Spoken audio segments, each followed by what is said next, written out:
கொடுத்த கிருபைக்காக கர்த்தரை துதிக்கிறேன்.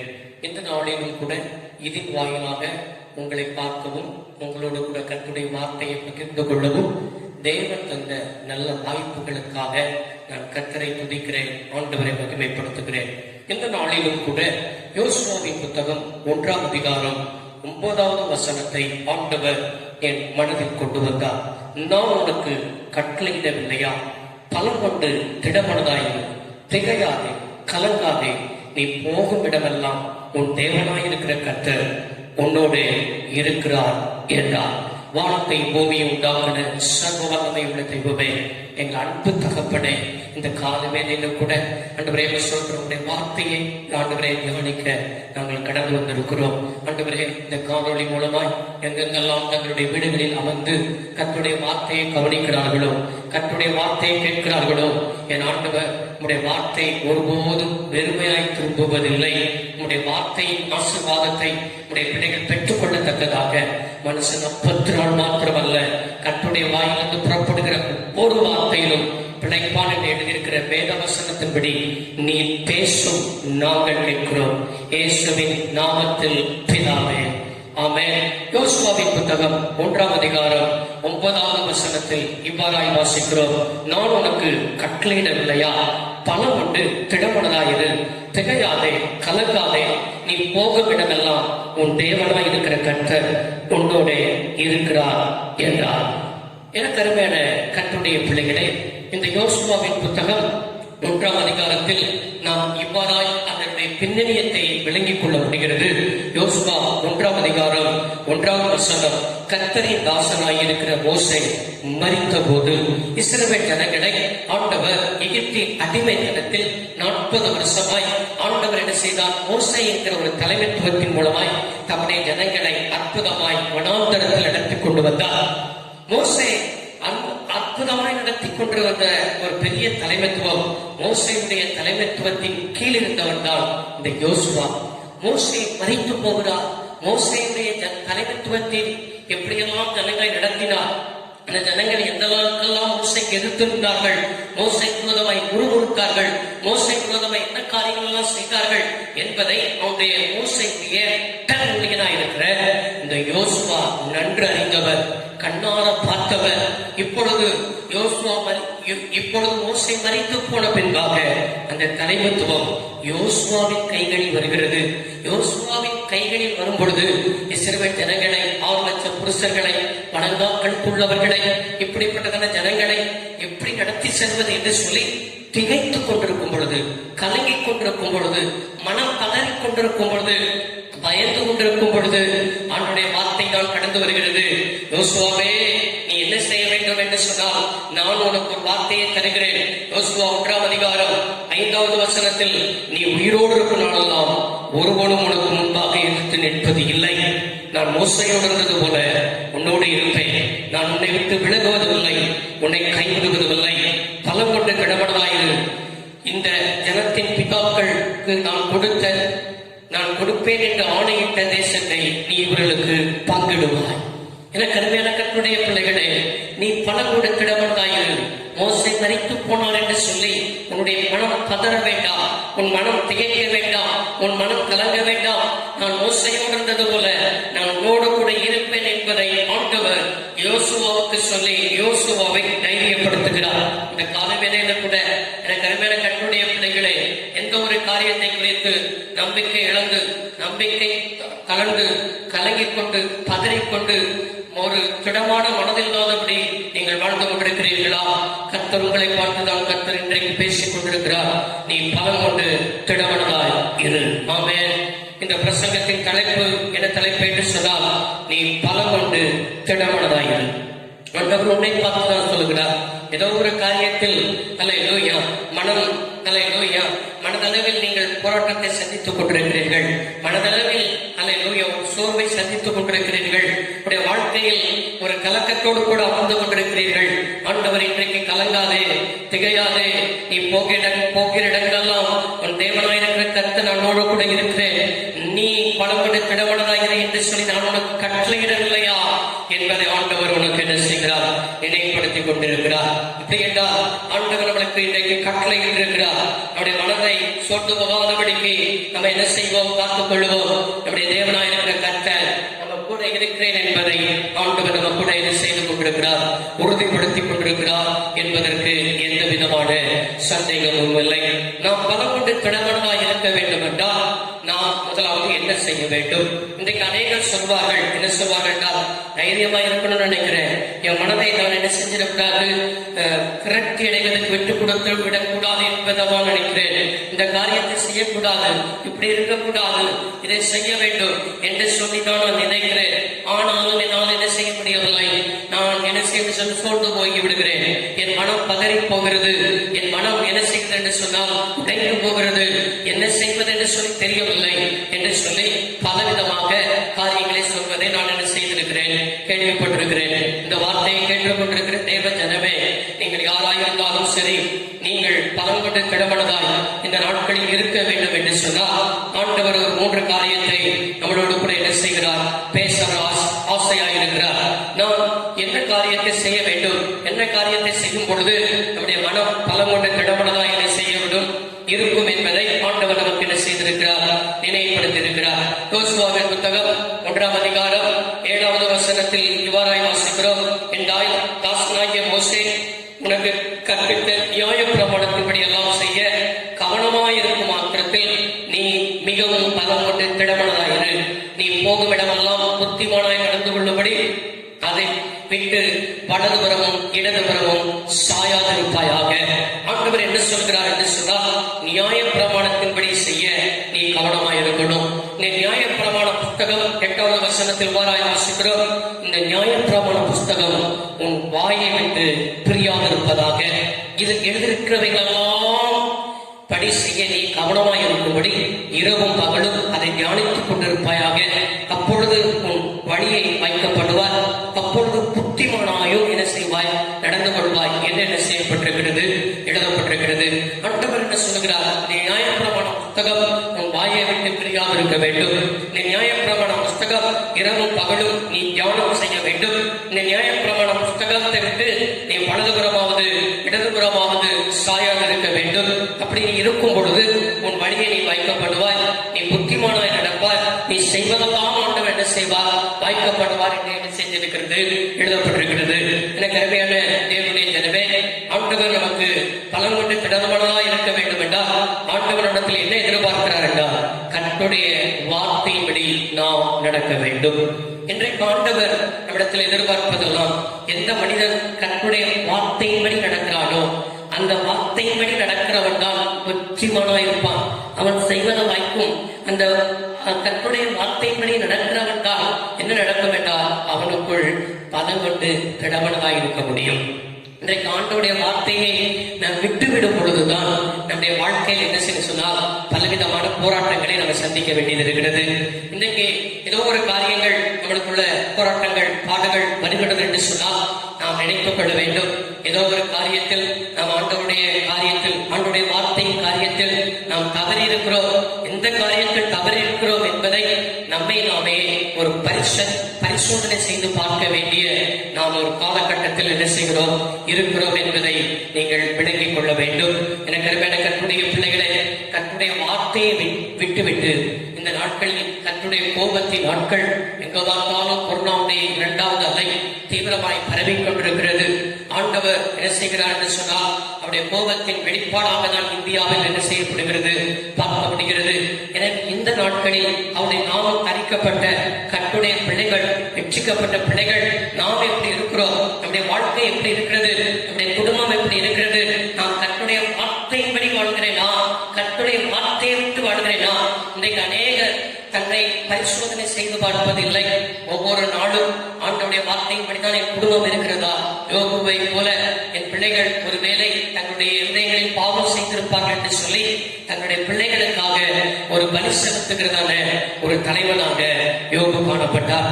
இன்றைக்கும் நம்முடைய பிள்ளைகள் தன்னுடைய வார்த்தையின்படி நடக்கிறதார்களா? இன்னைக்கு அநேகர் பெற்றோர் ரட்சிக்கப்பட்ட ஆலயத்துக்குள் வருவார்கள், ஆனால் பிள்ளைகள் ஆலயத்துக்குள் வருவதில்லை. பிள்ளைகள் ஆலயத்துக்குள் வராததை குறித்து எந்த விதமான கண்டிப்பது இல்லை. வேதத்தை வாசிக்கிறதை குறித்து ஆலோசனை கொடுப்பது இல்லை.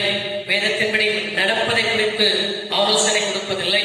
ஆனால் வசனத்தில் வாசித்தோம், என்ன வாசித்தோம் என்றால், நியாயப்பிரமாண புஸ்தகம் உன் வாயை விட்டு என்ன செய்யாமல் இருக்கணும், பிரியாமல் இருக்க வேண்டும். உன் வாழ்க்கையை விட்டு பிரியாமல் இருக்க வேண்டும்.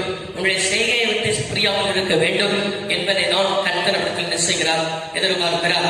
எப்பொழுது ஆண்டுடைய வேதத்தின்படி நடக்காமல் ஆண்டுடைய வேதத்தை விட்டு தூர போகிறோமோ அப்பொழுதுதான் நம்முடைய வாழ்க்கையில் என்ன செய்ய முடியவில்லை என்று சொன்னால், பலம் கொண்டு திறமனதாக இருக்க முடியாத அளவுக்கு ஏதோ ஒரு காரியத்தில் நாம் சோர்ந்து போகிற ஒரு அனுபவங்கள் காணப்படுகிறது என்பதை நாம் விளங்கிக் கொள்ள வேண்டும்.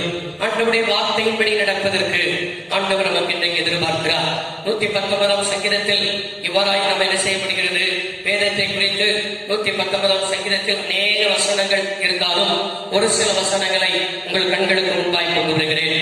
119 சங்கீதம் 5வது வசனம், உங்களுடைய வசனம் என் கால்களுக்கு தீபமும் என் பாதைக்கு எப்படி இருக்கிறது, வெளிச்சமமா இருக்கிறது. ஆண்டுடைய வார்த்தை நம்முடைய கால்களுக்கு தீபமா இருக்கிறது, நம்முடைய பாதைக்கு அது என்ன செய்யறது, வெளிச்சமா இருக்கிறது. பாதை தெரியாதபடி இருள் சூழ்ந்த ஒரு அனுபவங்கள், எங்க பார்த்தாலும் இருள் சூழ்ந்த அனுபவங்கள், பிசினஸில் இருள் சூழ்ந்த அனுபவங்கள், குடும்பத்தின் காரியத்தில் இருள் சூழ்ந்த அனுபவங்கள். நீங்கள் சொல்வார்கள், ஐயோ திரும்ப ஒரு லாக்டவுன் வருகிறது, இந்த லாக்டவுனில் எப்படி நான் என் குடும்பத்தை ரன் பண்ணுவது, என் பிசினஸ் எப்படி ரன் பண்ணுவது, என் பிள்ளைகளின் காரியத்தை எப்படி ரன் பண்ணுவது என்று சொல்லி எனக்கு தெரியவில்லை என்று சொல்லி புலம்பிக் கொண்டிருக்கிறீர்களா? இன்னைக்கு ஆண்டோடைய வார்த்தையை வாசிக்கிறோம். அவருடைய வார்த்தை, அவருடைய வசனம் நம்முடைய கால்களுக்கு தீபமா இருக்கிறது, நம்முடைய பாதைக்கு வெளிச்சமா இருக்கிறது, பாதை காட்டுகிறதா இருக்கிறது. இருள் சூழ்ந்த ஒரு அனுபவத்திலும் கூட நமக்கு ஒரு வெளிச்சத்தை காண்பித்து அதில் நமக்கு பிரவேசிக்க, அதில் நமக்கு முன் செல்ல ஆண்டவருடைய வசனத்தை என்ன செய்யுங்கள் என்று சொன்னால் பிடித்துக் கொள்ள ஆண்டவர் என்ன செய்கிறார், எதிர்பார்க்கிறவராய் இருக்கிறார். அதே வேதத்தில் 119 சங்கீதம் வசனம் 136 வாசிக்கிறோம். என்ன வாசிக்கிறோம் என்றால், உம்முடைய வேதத்தை மனுஷர் காத்து நடவாதபடியால் என் கண்களில் இருந்து நீர்த்தாரைகள் ஓடுகிறது. இன்றைக்கு நம் தேசத்தில் பார்க்கும் பொழுது, சபைகளில் பார்க்கும் பொழுது, வாடிக்கையாளர்கள் மத்தியில் பார்க்கும் பொழுது, வேதத்தை மறந்து வேதத்தை விட்டு தூரம் போகும் பொழுது, வேதத்தை காத்து நடவாதபடி இருக்கும் பொழுது, நம்முடைய கண்களில் அவர்களை பார்க்கும் பொழுதெல்லாம் கண்களில் நீர்த்தாரைகள் ஓட வேண்டும். நம்முடைய இருதயங்களுக்குள் அப்படிப்பட்ட பாரங்கள் நமக்கு ஆண்டவர் தர வேண்டும்.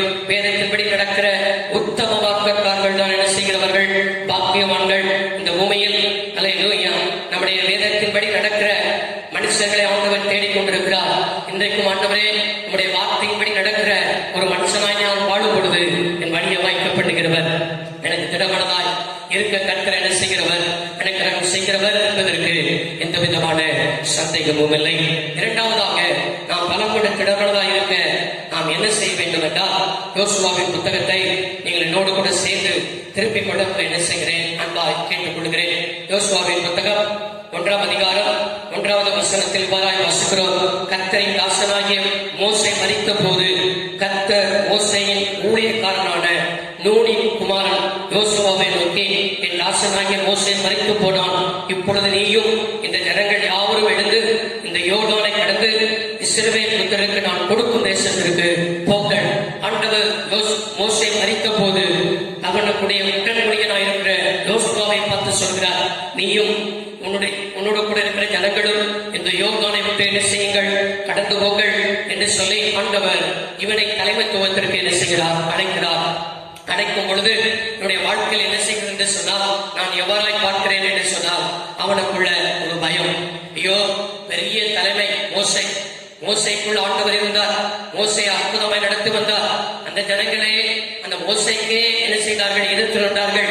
மோசை விரோதமாய் முறுமுறுத்தார்கள், மோசை விரோதமாய் கூட்டம் கூடினார்கள். இப்படிப்பட்ட ஜனங்களை எப்படி நடத்துவது என்று சொல்லி மோசே மரித்து போன பின்பாக யோசுவாவுக்குள் ஒரு பயம் காணப்பட்டது. அப்படி என்றால் நாம் பலம் கொண்டு திடமனதா இருக்க நாம் என்ன செய்ய வேண்டும் என்றால், கர்த்தரை விட்டு பயத்தின் ஆவிக்கு இடம் கொடாதவர்களாய் காணப்பட வேண்டும். இன்றைக்கு எல்லாருக்குள்ளே ஒரு பயம். இந்த இரண்டாவது கொரோனா என்கிற இந்த இரண்டாவது அலை, இதிலிருந்து எப்படி தப்பி பிழைப்பது, நம்முடைய குடும்பம் எப்படி தப்பி பிழைப்பது, நம்முடைய சூழலை எப்படி தப்பி பிழைப்பது என்று சொல்லி தேசமே பயத்தின் ஆவிக்குள், ஒவ்வொரு மாநிலமும் பயத்தின் ஆவிக்குள் என்ன செய்கிறது சொன்னால் முடங்கி போய் காணப்படுகிறது. ரட்சிக்கப்பட்ட தேவனுடைய பிள்ளைகளுக்குள் ஆண்டவர் ஒரு நம்பிக்கையை தந்திருக்கிறார். நமக்குள் பயத்தின் ஆவி ஆண்டவர் என்ன செய்யவில்லை, தரவில்லை. அநேக ரட்சிக்கப்பட்டவர்களுக்குள்ள பயம், மரணத்தை குறித்து பயம்.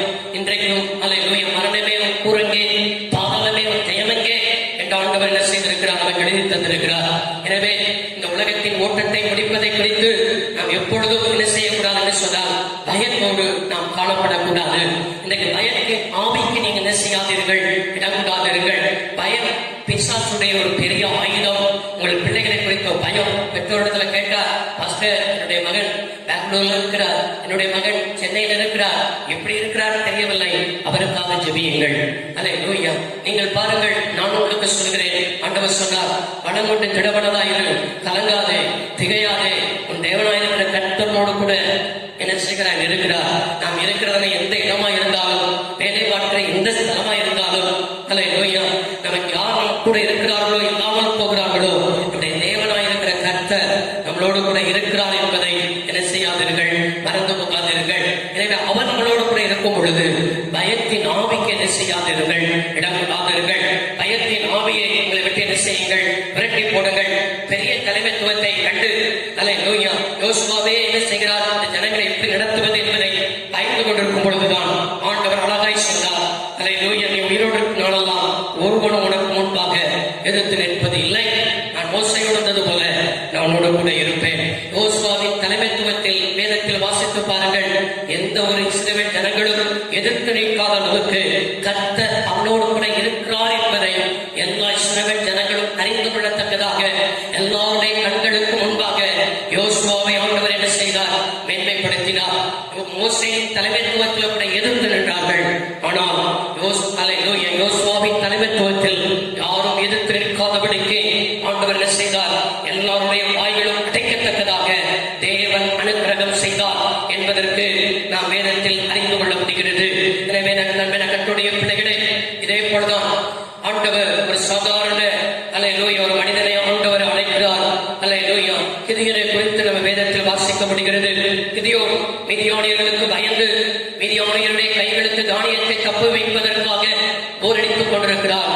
அந்த வேளையில் கர்த்தருடைய தூதன் கிதியோனுக்கு முன்பாக தோன்றி சொல்கிறார், பராக்கிரமசாலியே, கர்த்தனோடு கூட இருக்கிறார்.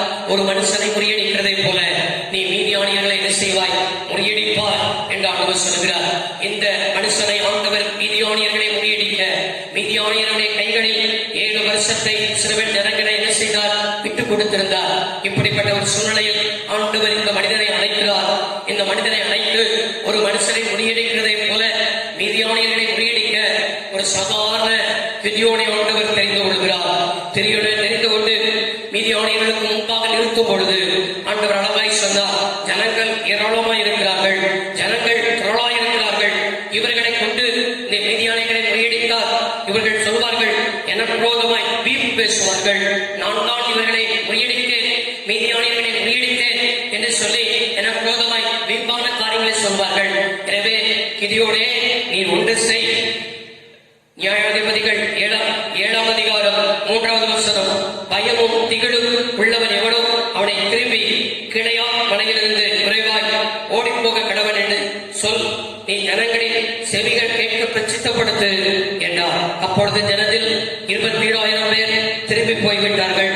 14,000 பேரை மீதியாயிருந்தார்கள். 14,000 பேரை மீதியாயிருந்தார்கள். பாருங்கள், நகரமான கர்த்தருடைய பிள்ளைகளே, பயமும் திகழும் உள்ளவன் எவனோ அவனை திரும்பி போய் சொல்லு என்று சொல்லி ஆண்டவர் கிதியோனை பார்த்து சொல்லும் பொழுது 27,000 பேர் திரும்பி போனார்கள். மீதி 16,000 பேர் இருந்தார்கள். அப்ப 27,000 பேர் அவர்களுக்குள்ள பயமும் திகழும் காணப்பட்டது. எந்த மனிதனுக்குள் பயமும் திகழும் காணப்படுகிறதோ அந்த மனிதனை கொண்டு மீதியானியர்களை முறியடிக்க முடியாது. அந்த மனிதனை கொண்டு தேவனுடைய சித்தத்தை செய்ய முடியாது. அந்த மனிதனை கொண்டு தேவன் விரும்புகிற காரியத்தை செய்ய முடியாது. இன்றைக்கு தேசத்தில் அல்லேலூயா, ஆண்டவரே, இந்த தேசத்தை வெற்றியும் இந்த தேசத்தின் கொள்ளை நோயிலிருந்து விடுதலையை தாரும் என்று சொல்லி எத்தனையோ பேர் முழங்காலை முடக்கிறது உண்டு, ஜெபிக்கிறது உண்டு. நீங்கள் ஜெபித்தாலும் சரி, முழங்காலை முடக்கினாலும் இருந்தாலும் சரி, அல்லேலூயா, பயமும் திகிலும் உங்களிடத்தில் காணப்படும் என்று சொன்னால் உங்களை கொண்டு தேவனுடைய விருப்பத்தையும் தேவனுடைய சித்தத்தையும் என்ன செய்ய முடியாது என்பதை விளங்கிக் கொள்ளுங்கள். நீதிவான் சிங்கத்தை போல என்ன செய்வான்? தைரியமாயிருப்பான் என்று வேதத்தில் வாசிக்கிறோம். எனவே ஆண்டவர் நம்மிடத்தில் எதிர்பார்ப்பதெல்லாம் பலம் கொண்டு திடமனதா இருக்க பயத்தின் ஆவியை விட்டுவிடுங்கள். பயத்தை தூக்கி எறியுங்கள். பயத்தை கொண்டு வருகிற பிசாசை விரட்டுங்கள். குடும்பத்தை விட்டு பயத்தின் ஆவியை விரட்டுங்கள். தேசத்தை விட்டு பயத்தின் ஆவியை விரட்டுங்கள். சபையை விட்டு பயத்தின் ஆவியை என்ன செய்யுங்கள்? விரட்டுங்கள். பலம் கொண்டு திடமனதா இருங்கள். கர்த்தர் உங்களோடு கூட என்ன செய்வார்? இருப்பார் என்பதற்கு எந்த விதமான சந்தேகமும் இல்லை. கடந்த நாட்களில் நான் செய்தித்தாளில் இவ்வாறாய் வாசித்தேன் என்றால், இந்த கொரோனா என்கிற கோரப்படியில் ஒரு அருமையான உடல் பயிற்சி ஆசிரியர் அவருக்குள் என்ன செய்தது? இந்த கொரோனா வந்தது. இந்த கொரோனா வந்து என்ன செய்தார் என்று சொன்னால், கொரோனா ட்ரீட்மெண்ட் எடுத்துக் கொண்டிருந்தார். அவர் மன வலிமையை இழந்து இந்த கொரோனா ட்ரீட்மெண்ட் எடுக்கிற இடத்திலிருந்து தப்பித்து ஓடிவிட்டு அவருக்குள் ஒரு எண்ணம் உதயமாக இருக்கிறது. வீட்டுக்கு போனால் என் மூலமா என்னுடைய வீட்டாரும் இதில் பாதிக்கப்படுவார்களே என்று சொல்லி, இனிமேல் வாழ்வதை காட்டிலும் மரணமே நம்முடைய வாழ்க்கையில் என்ன சொன்னால் சிறந்தது என்று சொல்லி கிணற்றில் குதித்து அவர் என்ன செய்தார்? தற்கொலை செய்து கொண்டார் என்று சொல்லி செய்தித்தாளில் வாசிக்க முடிந்தது. கடுமையான கட்டுடைய பிள்ளையே, அவர் ஒரு என்ன உடல் பயிற்சி ஆசிரியர். அநேகருக்கு தன்னுடைய உடம்பு ஃபிட்னஸை குறித்து, உடம்பின் ஆரோக்கியத்தை குறித்து எப்படி நம்ம ஆரோக்கியமாக வைத்துக் கொள்ள வேண்டும் என்பதை மாணவர்களுக்கு கற்றுக் கொடுக்கிறவர். ஆனால் அவருக்குள்ளேயே என்ன செய்ய சொன்னால் மன வலிமை இழந்து, மனம் முறிவடைந்து என்ன செய்தார் என்று சொன்னால் இந்த பிடியில் என்ன செய்ய சொன்னால் மாட்டிக்கொண்டார். இதற்கெல்லாம் காரணம் பயத்தின் ஆவிக்கு இடம் கொடுக்கிறது நிமித்தம்தான். இன்றைக்கும் பயத்தின் ஆவிக்கு இடம் கூடாமல் நமக்குள் பயமும் திகழும் உள்ள ஆவியை தராத கர்த்தருக்கு இடம் கொடுங்கள். கர்த்தர் உங்களுக்குள் ஒரு நல்ல ஆவியானவர் உங்களை சுவையான பாதையை நடத்த அவர் போதுமானவராய் இருக்கிறார் என்பதற்கு எந்த விதமான சந்தேகமும் இல்லை. மூன்றாவது, நாம் பலமுறை திடமனதாக இருக்க நாம் என்ன செய்ய வேண்டும் என்றால், யோசுவா 1ஆம் அதிகாரம் 4வது வசனம் அங்கே இவ்வாறாய் வாசிக்கிறோம். வண்ணாந்தரமும் இந்த லீபனோனும் தொடங்கி ஐப்ராத் நதியான பெரிய நதி மட்டும் உள்ள ஏத்தேரின் தேசம் அனைத்தும் சூரியன் அஸ்தமிக்கிற திசையான பெரிய சமுத்திரம் வரைக்கும் உங்கள் எல்லையாயிருக்கும். எல்லாம் உங்களுடைய எல்லையாயிருக்கும் என்பதை ஆண்டவர் தம்முடைய தாசனுக்கு வாக்கு தத்தங்களை என்ன செய்கிறார்? உங்களுடைய எல்லையாக இருக்கும் என்று வாக்கு தத்தங்களை கொடுக்கிறார். மூன்றாவது, நாம் பலமோட்டு கிடமனதாக இருக்க வேண்டும் என்றால் கர்த்தருடைய வாக்கு தத்தங்களை நாம் என்ன செய்ய வேண்டும் என்றால் பிடித்துக் கொள்ள வேண்டும். இன்றைக்கும் ஆண்டவர் யோசுவாவுக்கு நீ பலமோடு கிடமனதாக இருப்பா, எல்லாம் உங்களுடைய எல்லையாக இருக்கும் என்பதை ஆண்டவர் தம்முடைய வாக்கு தத்தங்களை ஆண்டவர் தம்முடைய தாசனுக்கு கொடுத்தார். இன்றைக்கும் எத்தனை வாக்கு தத்தங்கள் நம்முடைய ஒவ்வொரு நாள் வேதத்தை வாசிக்கும் போது கர்த்தருடைய தாசன் வழியாக, அதே போல தேவனுடைய மனிதர்கள் வழியாக நம்முடைய தனிப்பட்ட வாழ்க்கையில் ஆண்டவர் எத்தனை வாக்கு தத்தங்கள் கொடுத்திருக்கிறார். வாக்கு தத்தங்கள் எல்லாம் நம்முடைய சிரசின் மேல் இருக்கிறது. எல்லா வாக்கு தத்தங்களுக்கும் நிபந்தனையை வைத்திருக்கிறார். ஏதோ வாக்கு தத்தங்கள் கொடுத்த உடனே நம்முடைய வாழ்க்கையில் வலிக்கவில்லையே, வாக்கு தத்தங்கள் நிறைவேறவில்லையே, வாக்கு தத்தங்கள் சொன்னாரே ஆனால் என் வாழ்க்கையில நிறைவேறாமல் இருக்கிறது என்று சொல்லி குழம்பலாம், வேதனைப்படலாம். வாக்கு தத்தங்கள் எல்லாம் நிபந்தனையின் கீழ் தான் இருக்கிறது. அல்லேலூயா. எந்த நிபந்தனை? இங்கே நீங்கள் பாருங்கள், ஆண்டவர் அழகாய் சொல்கிறார். நீங்க என்ன செய்ய சொன்னால், அல்லேலூயா, 3வது வசனம், மோசேக்கு நான் சொன்னபடி உங்கள் காலடி மிதிக்கும் எவ்விடத்தையும் உங்களுக்கு என்ன செய்வேன்? கொடுத்தேன் என்று சொன்னவர் என்ன சொல்கிறார் என்று சொன்னால், அதே 2வது வசனத்தில் இஸ்ரவேல் புத்திரருக்கு நான் கொடுக்கும் தேசத்திற்கு போங்கள். ஆமென். அல்லேலூயா. நீ இங்கே இருக்காத, நதிக்கு யோர்தானை இக்கரையிலே இருந்து கொண்டிருக்காத, ஜனங்களை நடத்து. ஜனங்களுக்கு என்ன செய்ய சொன்னால் யோர்தானை கடந்து நாம் அவர்களுக்கு வாக்கு பண்ணின தேசத்திற்கு அவரை அழைத்துக் கொண்டு போ என்பதாக ஆண்டவர் யோசுவாவுக்கு கட்டளை கொடுக்கிறார். அப்போ 6 லட்சம் புருஷர்களை என்ன செய்ய வேண்டும் என்றால் யோர்தானை கடந்து போக வேண்டும். யோர்தானை வழி இல்லை, யோர்தானை எந்த ஒரு பாலமும் இல்லை. அல்லேலூயா. இஸ்ரவேல் ஜனங்களை நடத்தணும், புருஷர்களை நடத்தணும், ஸ்திரீகளை நடத்தணும், சிறு பிள்ளைகளை நடத்தணும், எல்லாரையும் நடத்தணும்னா யோர்தான் அதுவும் அற்ப காலத்தில் கரை புரண்டு ஓடும். அதை மூளை அறிவினால் புரிந்து கொள்ள முடியவில்லை. எப்படி இத்தனை புருஷர்களை மோசை இருந்தால் செங்கடலை 2ஆய் பிளந்தார். நம்மளுக்கு மோசையுடைய கைகளில் கூட கோல் இருந்தது, நம்முடைய கைகளில் ஒன்றுமில்லையே, என்ன செய்வது என்று சொல்லி பல போராட்டங்கள், பல பிரச்சனைகள், பல ஏமாற்றங்கள் மனித மூளையில் புரிந்து கொள்ள முடியவில்லை. இப்படிப்பட்ட சூழ்நிலைகள் எல்லாம் யோசுவாவுடைய வாழ்க்கையில் நேரிட்டாலும் கூட ஆண்டவர் சொன்ன வார்த்தைக்கு எப்பொழுது நம்ம கீழ்ப்படிந்து நம்முடைய மனித மூளையினால் முடியாது என்று சொல்கிறதை எல்லாம் தேவனுடைய வார்த்தையை கொண்டு, தேவனுடைய வாக்குத்தத்தங்களை கொண்டு, ஆண்டவர் சொன்ன வார்த்தையை நான் நம்பி எப்பொழுது நாம் காலெடுத்து வைக்கிறோமோ, எப்பொழுது அந்த வாக்குத்தத்தங்களுக்கு, அந்த வாக்குத்தத்தின் நிபந்தனைக்கு கீழ்ப்படுகிறோமோ, அப்பொழுதுதான் கர்த்தர் நம்மை ஆசீர்வதிக்கிறார். அப்பொழுதுதான் தேசத்தின் எல்லைகளெல்லாம் நம்முடைய எல்லைகளாய் சொன்னால் மாறும். இவன் ஜனங்களை கூட்டிக் கொண்டு யோர்தானை கடக்க போகும் பொழுதுதான் யோர்தானின் தண்ணீர் குவிந்தது. இந்த யோசுவாவை கொண்டுதான் ஆண்டவர் 12 கோத்திரத்திற்கு கானான் தேசத்தை பங்கிட்டு கொடுப்பதற்கு தேவன் இந்த யோசுவாவை என்ன செய்தார்? பயன்படுத்தினார். காரணம் என்ன என்றால், போ என்று சொன்னால் போக எப்பொழுது நாம் ஆயத்தமாக இருக்க வேண்டும். அப்பொழுது வாக்குத்தத்தங்கள் நமக்கு பலிக்கும். இன்றைக்கு அநேகர் என்ன செய்வதில்லை, வாக்குத்தத்தங்கள் வேண்டும் என்று நினைக்கிறார்கள், அசம்பாதமான வசனம் வேண்டும் என்று நினைக்கிறார்கள். ஆனால் அதனுடைய நிபந்தனைகளை என்ன செய்வதில்லை, நாம் எப்பொழுதும் பார்ப்பதில்லை. அந்த நிபந்தனையை நாம் கை கொள்வதில்லை, நிபந்தனைக்கு கீழ்ப்படிவதில்லை. அதனாலதான் அந்த ஆசீர்வாதங்களை நாம் பெற்று அனுபவிக்காதபடி என்ன செய்கிறது காணப்படுகிறது. எனவே கர்த்தருடைய வாக்குத்தத்தங்களை பிடித்துக் கொள்ளுங்கள், வாக்குத்தத்தங்களுக்கு கீழ்ப்படியுங்கள், நிபந்தனைக்கு கீழ்ப்படியுங்கள். கர்த்தர் உங்களோடு கூட இருப்பாராக. ஆண்டவர் சொன்ன வார்த்தையின்படியே யோசுவா 1ஆம் அதிகாரம் 9வது வசனத்தின்படியே, நான் உனக்கு கட்டளையிடவில்லையா? பலங்கொண்டு திடமனதாயிரு, கலங்காதே, நீ போக விடமெல்லாம் உன் தேவனாய் இருக்கிற கர்த்தர் உன்னோடு இருக்கிறார். இந்த நாட்களிலும் கூட கலங்காதீங்க. எங்க சென்றாலும் நீங்கள் தனிமையா இருப்பதில்லை. உங்கள் தேவனாய் இருக்கிற கர்த்தர் உங்களோடு கூட என்ன செய்கிறார்? இருக்கிறார். பலங்கொண்டு திடமனதாய் இருங்கள், கர்த்தருடைய வார்த்தையின்படி நடங்கள், பயத்தின் ஆவியை உங்களை விட்டு எடுத்து போடுங்கள், வாக்குத்தத்தங்களை பிடித்துக் கொள்ளுங்கள். எல்லாம் உங்களுடைய எல்லைகளாக செய்யும் மாறும். நீங்கள் செய்வதெல்லாம் கர்த்தர் வாய்க்கப்படுவார். உங்கள் தேவனாய் இருக்கிற கர்த்தர் நீங்க போக இடங்களெல்லாம் உங்களோடு கூட இருக்கிறார். ஜெபிப்போம். வானத்தை பூமி உண்டாக்குன சர்வ வல்லமையுள்ள தெய்வமே, இந்த வார்த்தையை கேட்டுக்கொண்டிருக்கிற நம்முடைய பிள்ளைகளை ஆசீர்வதிக்க ஜெபிக்கிறோம். ஆண்டவரே, பலம் கொண்டு திடமனதாயிரு, திகையாதே, கலங்காதே, நீ போக இடங்களெல்லாம் தேவனாய் இருக்கிற கர்த்தர் உன்னோடு கூட இருக்கிறார் என்ற வார்த்தையின்படியே உடைய பிள்ளைகள் போகிற இடங்களெல்லாம் உன் தேவனாய் இருக்கிற கர்த்தர் உடைய பிள்ளைகளோடு கூட இருப்பீராக. உடைய பிள்ளைகள் ஆசீர்வதிப்பீராக. உடைய பிள்ளைகளுடைய வார்த்தையின்படி நடக்க உதவி செய்வீராக. பயத்தின் ஆவியுடைய பிள்ளைகளை விட்டு விலகி போவதாக. கர்த்தருடைய வாக்குத்தத்தங்களை பிடித்துக் கொள்ள உதவி செய்வீராக. எல்லாம் உடைய பிள்ளைகள் எல்லைகளாய் மாறுவதாக. இந்த நாட்களிலும் உடைய பிள்ளைகளுக்கு எல்லா ஆண்டவரே தீங்குக்கும் ஆண்டவரை கூடார மறைவில் உடைய பிள்ளைகளை மறைத்து வைத்து என் ஆண்டவர் பாதுகாக்க ஜெபிக்கிறோம்.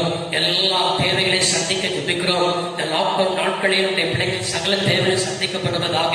குடும்பத்தின் தேவைகள் சந்திக்கப்படுவதாக. வியாதிகள் பலவீனங்களுக்கு விலக்கி பாதுகாப்பதாக.